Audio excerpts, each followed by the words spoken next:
আপনার লক্ষ্য পূরণের পথ কি?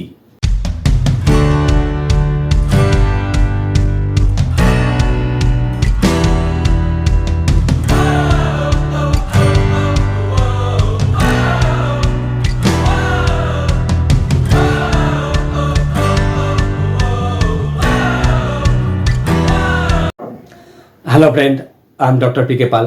Welcome to my channel. চলুন অন্যভাবে চিন্তা করি, জীবনটাকে পাল্টে ফেলি। তো ফ্রেন্ড, আজকে আমি যে বইটি পড়ব তার নাম আপনার ভবিষ্যৎ গড়ে তোলার উপায়। বিশ্বব্যাপী এক সফল নেটওয়ার্ক মার্কেটিং ব্যবসা গড়ে তোলার গোড়ার কথা। তো ফ্রেন্ড, আজকের ভিডিও শুরু করার আগে বলি, এই বইয়ের অন্যান্য অধ্যায়গুলির লিঙ্ক আজকের ভিডিও ডেসক্রিপশনে দেওয়া থাকবে, সেখান থেকে আপনারা সেগুলি দেখতে পারেন। তো চলুন শুরু করা যাক। আপনার ভবিষ্যৎ গড়ে তোলার উপায়। বিশ্বব্যাপী এক সফল নেটওয়ার্ক মার্কেটিং ব্যবসা গড়ে তোলার গোড়ার কথা। আপনার লক্ষ্য পূরণের পথ কি? লক্ষ্য পূরণের ভার। 5টি ধাপ। জীবনে লক্ষ্য পূরণ করতে হলে সাধারণত নিচের 5টি ধাপ পেরোতে হয়। 1. বাসনা ও স্বপ্ন। 2. লক্ষ্য নির্ধারণ। 3. পরিকল্পনা। 4. বিশ্বাস। 5. কাজ। বাসনা ও স্বপ্ন, এটা জীবনের এক গভীর রহস্য। কেন কিছু লোক কেবল সফল হয়, অন্যরা হয় না? সফল মানুষের কিছু কিছু গুণ থাকতেই হয়, যার মধ্যে সর্বপ্রধান হচ্ছে স্বপ্ন দেখার গুণ। সমস্ত শখ সাধ তাদের জীবনে প্রতিনিয়ত স্বপ্ন হয়ে ওঠে। জীবনে কোনো কিছুই লাভ করা যায় না যদি না তার মূলে থাকে সেটার জন্য ভাবনা, মনের স্বপ্ন।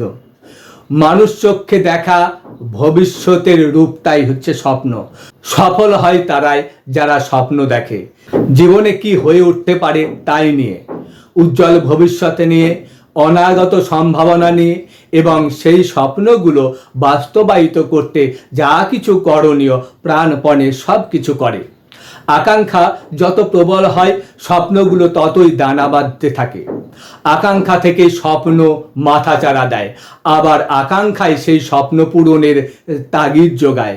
আপনার শখ সাধ আকাঙ্ক্ষায় আপনাকে স্বপ্ন দেখায়, যে স্বপ্নের মধ্যে আপনি আপনার মনের মতো জীবনের ছবি ফুটিয়ে তোলেন।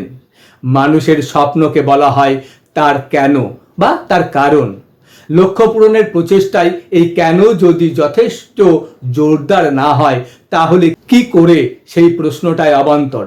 তীব্র কোনো জ্বলন্ত আকাঙ্ক্ষা ছাড়াই, অর্থাৎ একটা সুনির্দিষ্ট স্বপ্ন, অর্থাৎ কোনো কেন ছাড়া এমন ব্যবসা গড়ে তোলার চেষ্টা করা ব্রেক রিলিজ না করে গাড়ি চালানোর চেষ্টা করার সমতুল্য।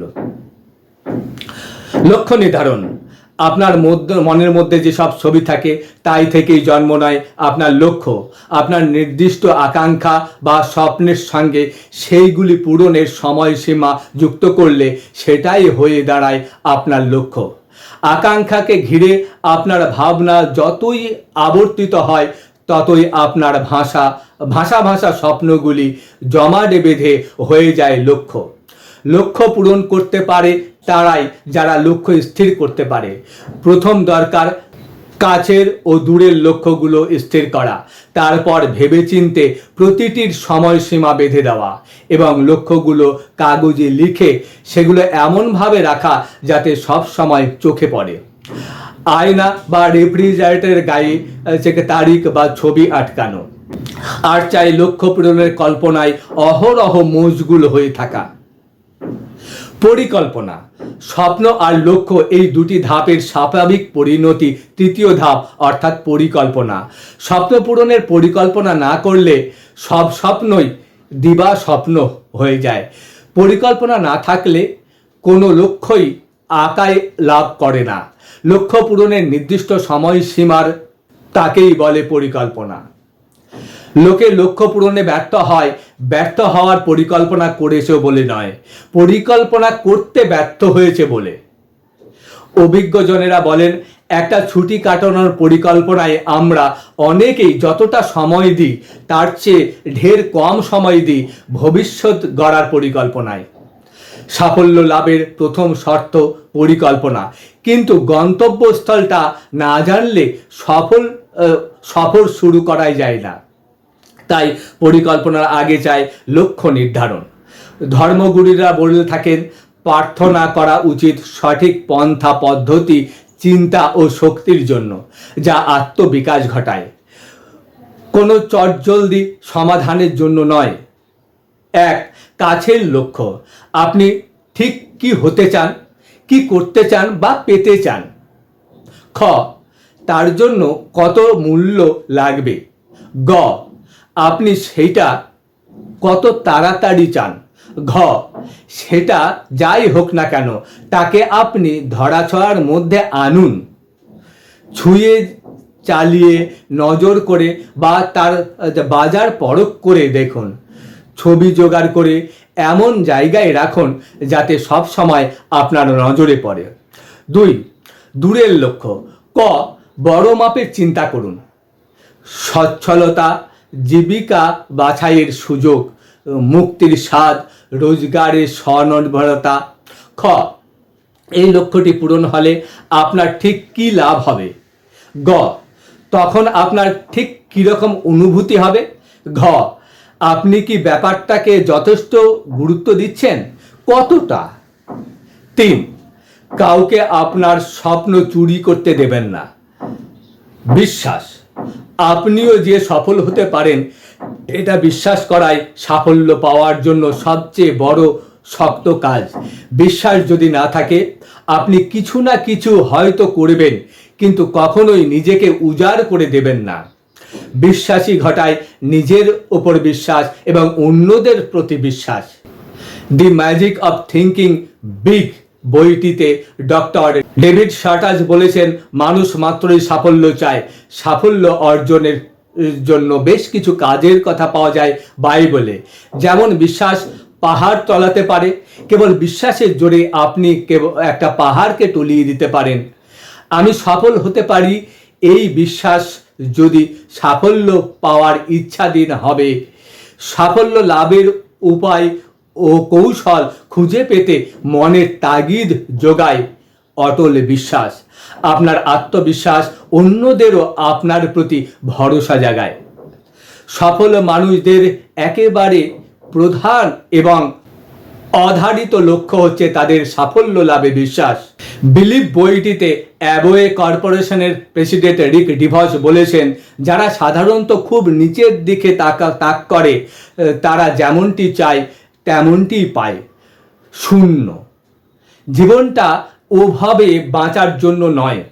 আমি বিশ্বাস করি সে জীবন থেকে যা যা চায় তার পিছনে একটা প্রধান শক্তি আমি পাই। কথাটা অত্যন্ত জোরালো, যা সে পেতে পারে বলে যে সে একজন মানুষ বিশ্বাস করে এবং শেষ অবধি সে যা পায়, এই দুইয়ের মধ্যে ফারাক থাকে খুবই সামান্য। কিন্তু আগে এই বিশ্বাসটা থাকা চাই যে সে পারে। যতক্ষণ না আপনি বিশ্বাস করছেন যে আপনি পারেন, কাজের শুরুই করতে পারবেন না। বিশ্বাস করলেই সফল। কাজ। লক্ষ্য পূরণের পঞ্চম বা শেষ ধাপ কাজ। সেটি না হলে আকাঙ্ক্ষা, স্বপ্ন, লক্ষ্য, পরিকল্পনা, প্রার্থনা, বিশ্বাস সবই বিফল। চেষ্টা থেকেই অগ্রগতি।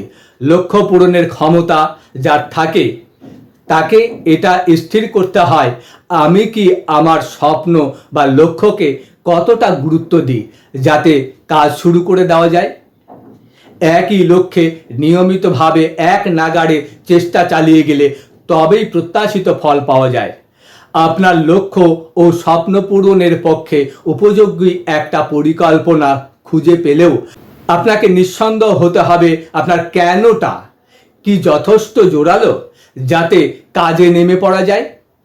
উত্তরটা যদি হ্যাঁ হয়, তবেই আবার পড়তে থাকুন। এই পুস্তকটি বলে দেবে আপনার করণীয় কি, অর্থাৎ কি করে। কিছু অঙ্গীকার করুন। অঙ্গীকার না করে জীবনে মূল্যবান কিছুই পাওয়া যায় না। ক, আপনার সময়সূচি ঠিক করে নিয়ে কাজে লেগে পড়ুন। পরিকল্পনাটায় পাল্টাতে হতে পারে, সিদ্ধান্তটা নয়। অভিজ্ঞতা থেকে পাওয়া শিক্ষায় সবচেয়ে দামি। কাজের ধারাবাহিকতা খুব জরুরি। আগে ঠিক করে নিন সপ্তাহে কবার প্ল্যান দেখাবেন, তারপর সেটা প্রমাণ করে দেখান। খামখেয়ালি কাজে কিন্তু ভরাডুবি হতে পারে। খ, যে শিক্ষা প্রণালী পাচ্ছেন তার সদ্ব্যবহার করুন। জ্ঞানের প্রয়োগেই শক্তির জন্ম। এই ব্যবসার পক্ষে প্রয়োজনীয় শিক্ষা, উৎসাহ ও অনুপ্রেরণা যোগাবার যাবতীয় উপকরণ, সহায়তা, মিটিং, সম্মেলন সবই পাওয়া যায় এই শিক্ষা প্রণালীতে। এ বিষয়ে আপলাইনের পরামর্শ নিন। 1, অডিও, ভিডিও, ক্যাসেট বা সিডিতে দিকপালদের কাছে শিখুন। 2, সাফল্যের মূল মন্ত্র জানার জন্য বই পড়ুন আর ইতিবাচক মনোভাব গড়ে তুলুন। 3, ছাপা বইপত্র, business handbook, profiles of success, marker, board ইত্যাদি ব্যবহার করতে থাকুন। 4, সেমিনার ও ব্যবসায়িক সম্মেলনগুলির অংশ নিন আর যারা সফল তাদের সঙ্গে ঘনিষ্ঠ হয়ে ব্যবসাটা শিখুন। 5, আপলাইনের থেকে প্রতি মাসে মিটিংয়ের তারিখ জেনে নিন। গ, নিজের ব্যবসার জিনিসপত্র ব্যবহার করুন। 1, পণ্য, বিশেষ করে প্রধান পণ্যগুলির প্রতি অনুরক্ত হন। 2, ব্যবসা শুরু করার সময় অ্যামওয়ের অন্যান্য কিছু পণ্য কিটে যা নেই তা কিনে নিন। নিজের জন্যই শুধু নয়, কিছু নিজের কাছ থেকেও কেনার দরকার। ঘ, বিক্রির সুযোগের সন্ধানে থাকুন। হাতে হাতে রোজগার করতে হলে যে পণ্যগুলি খুব সহজেই বন্ধু বান্ধব, আত্মীয় স্বজনকে বিক্রি করা যায় তার সহজ রাস্তাটা আপলাইনের কাছ থেকে জেনে নিন। আপনার স্বপ্নটা স্থির করুন। অ্যামওয়ে ব্যবসার যাত্রা শুরুতেই আপনাকে নিশ্চিত হতে হবে যে আপনার পরিশ্রমের বিনিময়ে আপনি ঠিক কী পেতে চাইছেন। আপনি ব্যবসাটা আদপেই করবেন কেন, কি পাবেন আশা করছেন এখান থেকে, আপনার উদ্দেশ্য কি, অর্থাৎ আপনার কেনটা কি, জীবনযাত্রার কি পরিবর্তন আপনি চাইছেন, বছর দুয়েকের পরে আপনি কোথায় পৌঁছতে চান, আপনার এবং যাদের আপনি ভালোবাসেন তাদের ভবিষ্যতের কি ছবি আপনার চোখে ভাসে, আপনার লক্ষ্য কি, উদ্দেশ্য কি, খাটবেনই বা কিসের জন্য, অসুবিধা কিছু হবেই, সেগুলো মেনে নেবেন কেন, কিছু না কিছু ছাড়তে হবে, কেন ছাড়বেন, বহু বাধা আসবে, সেইগুলো পেরোনোর জন্য কেনই বা লড়াই করবেন। এক কথায় বলতে গেলে আপনার স্বপ্নটা কি, ভবিষ্যতের ছবিটা যখন আপনি মানুষ পটে ফুটিয়ে তুলবেন তখন ধরেই নেওয়া যাক আপনি দেখবেন আপনি কেবল পয়সাতেই তুষ্ট হবেন না। শুধু জিনিসপত্র দিয়েই জীবনের উন্নতি আসে না। আপনার যদি আত্মবিশ্বাসের অভাব থাকে তা কি মার্সিডিজ পেলে মিটবে? আপনি যদি স্বার্থপর ও নির্বান্ধব হন, একটা ময়ূরপঙ্খী নাও পেলেও কি তার সমাধান হবে? অপরপক্ষে ধার শোধ করতে পারছেন না বলেই কি আপনি সহৃদয় লোক হয়ে গেলেন, নাকি গরিব মাত্রই ভালো লোক? আসলে আপনাকে স্থির করে নিতে হবে জীবনে কোনটার গুরুত্ব বেশি, কোনটা কম। অনেক জিনিসপত্রের মালিক হওয়াটাই যদি আপনার জীবনের সার কথা মনে হয় তবে আপনি কোনোদিনই শান্তি পাবেন না। কিন্তু আপনি যদি আপনার মধ্যে নিহিত ঈশ্বর প্রদত্ত ক্ষমতাগুলির বিকাশ ঘটিয়ে একটা অর্থময় জীবন গড়ে তুলতে পারেন, যদি কিছু অবদান রাখতে পারেন, নিজের কর্তব্যগুলোকে সচেতনভাবে সাজিয়ে নিতে পারেন, আর যেসব অভাবী মানুষের সংস্পর্শে আছেন তাদের মানসিক ও শারীরিকভাবে কিছু উন্নতি করতে পারেন, শুধু তখনই আপনার মন শান্তি পাবে।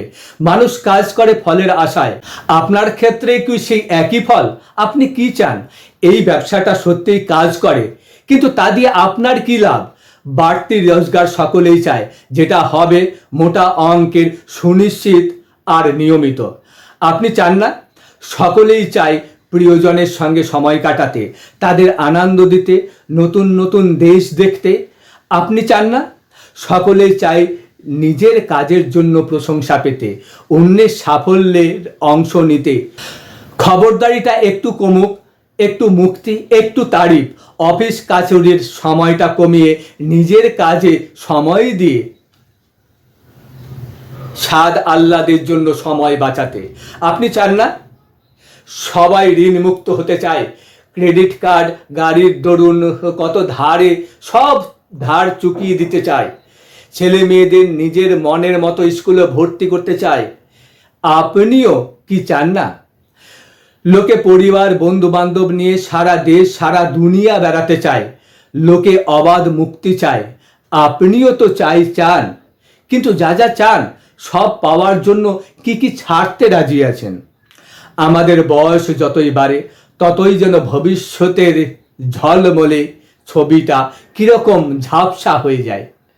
ছোটবেলার আমাদের ভাবনাগুলো ছিল বিশাল, প্রত্যাশা ছিল তুঙ্গে, কিছুই আমাদের ঠেকাতে পারত না। সেসবই কি পাল্টে গেল? নিজেকে গড়ে তুলতে গিয়ে যারা মাঝপথে রণে ভঙ্গ দিয়েছেন, আমরা কি তাদের কথায় বড্ড বেশি কান দিয়েছি? দিনগত পাপ ক্ষয় করাটাই কি মেনে নিয়েছি, নাকি বহুকাল কোনো চ্যালেঞ্জের মুখোমুখি হয়নি যা আমাদের নাগালের বাইরে বলে ধরে নিয়েছি আর তা পাওয়ার চেষ্টাটা করতেও ভয় পেয়েছি? সুযোগ সম্ভাবনার দিকটাকে সযত্নে এড়িয়ে আমরা কি নিজেদের অক্ষমতাগুলোকেই দাঁড় করাতেই বেশি ব্যস্ত? আরও ভালোভাবে বাঁচার ক্ষমতা যে আমাদের মধ্যেই আছে সে বিষয়ে কি আস্থা হারিয়ে ফেলেছি? ব্যর্থ হবার ভয়টাই কি আমাদের গ্রাস করেছে? কিংবা লোকে কি বলবে সেই ভাবনাতেই কি আমরা কাতর? নাকি এই তো বেশ ভালো আছি ধরে নিয়ে আমরা জড়ভরত হয়ে যাচ্ছি? আগামী দিনের স্বপ্ন দেখে না যে মানুষ, সে কিন্তু মুছে যায়। এটাই ইতিহাসের শিক্ষা। থেমে থাকা মানেই পিছিয়ে পড়া। আমাদের প্রত্যেকের জীবনের সেই সব মিনিট, ঘন্টা, দিন, সপ্তাহ, মাসগুলি সম্পূর্ণ অপচয়, যেগুলি উদ্দেশ্যহীনভাবে কেটে যায়। এক জায়গায় দাঁড়িয়ে যতই দাপাদাপি করা যাক না কেন, তাতে কখনোই লক্ষ্যে পৌঁছানো যায় না। সাফল্যের সংজ্ঞা যদি হয় ধারাবাহিকভাবে অভিষ্ট লক্ষ্য বা স্বপ্ন পূরণ, তাহলে আগে জানা দরকার আপনার স্বপ্নটা কি। ভেবে দেখুন তো, কেন আপনি ব্যবসাটা গড়ে তুলছেন? খুব নির্দিষ্ট করে বলুন তো। নিজের 5 বছর পরের অবস্থাটা ভাবার চিন্তা করুন। ভবিষ্যৎ গড়ার উদ্দেশ্যে বর্তমানের কিছু কিছু অসুবিধা মেনে নিচ্ছেন বলে আপনার জীবন কতটা পাল্টে যাবে? কোথায় থাকবেন? বাড়িটা কি ধরনের হবে? হ্রদের পাশে হবে নাকি নিজস্ব সুইমিং পুল থাকবে? কোথায় ছুটি কাটাতে যাবেন? কীরকম গাড়ি চড়বেন? কোনো মিশনে বা কোনো সদুদ্দেশ্যে কত টাকা দান করবেন? দ্বিতীয় একটা বাড়ি হলে ভয় না? সেটা কোথায় হলে ভালো হয়? প্লেন চালানো শিখলে কেমন হয়? যেহেতু তখন আর কারো দাসত্ব করতে হবে না, উদ্বৃত্ত সময়টা কিভাবে কাটাবেন? খরচের হিসাব না করে প্রাণ ভরে কেনাকাটা করতে কি খুব খারাপ লাগবে? ভাবতে পারেন বিলটা যত টাকারই হোক সেটা নগদে চুকিয়ে দিতে আপনার কোনো সমস্যাই হবে না। আপনার আর্থিক লক্ষ্য ও স্বপ্ন পূরণ হলে আপনার কীরকম অনুভূতি হবে? মুক্তির স্বাদ পেতে কেমন লাগবে? আপনার সাহায্যে আপনার কোনো বন্ধু আর্থিক মুক্তি পেয়েছে জানলে আপনার কেমন লাগবে? জীবনে আর কখনো টাকা পয়সার জন্য চিন্তা করতে হবে না, এটা ভাবতে কেমন লাগবে? আপনার জীবনযাত্রার একটা আমূল পরিবর্তন ঘটেছে ভাবতে কেমন লাগবে? যখন অনুভব করবেন যত ভালোবাসা আপনি পেয়েছেন তার প্রতিদান দেওয়া আপনার পক্ষে অসাধ্য, তখন মনের অবস্থাটা কি হবে কল্পনা করতে পারছেন? কেমন লাগে মুক্তি পেতে? মাত্র কয়েকটি সম্ভাবনাময় কথা এখানে বলা হলো। আপনি যেটা চান সেটাকেই প্রাণপণে আঁকড়ে ধরুন। ব্যবসাটার প্রতি যদি আপনার মনোভাবটা হয় শুধু পয়সার, তাহলে বিরাট প্রাপ্তিটা ছেড়ে দিন। ঢালাও রোজগারের মনোভাবটা যদি আপনার মনে এখন না আসে, তবে যেটুকু আছে সেইটুকুর দিকে দৃষ্টি রেখে ব্যবসাটা শুরু করুন। ভয় নেই, ছোটোখাটো প্রত্যাশাগুলো পূরণ হতে হতেই আপনার আত্মবিশ্বাস বাড়বে এবং সত্যিকারের বড় লক্ষ্য আপনার দৃষ্টিগোচর হবে। আপনার স্বপ্নকে সেটা ঘটিয়ে তুলুন। So thank you.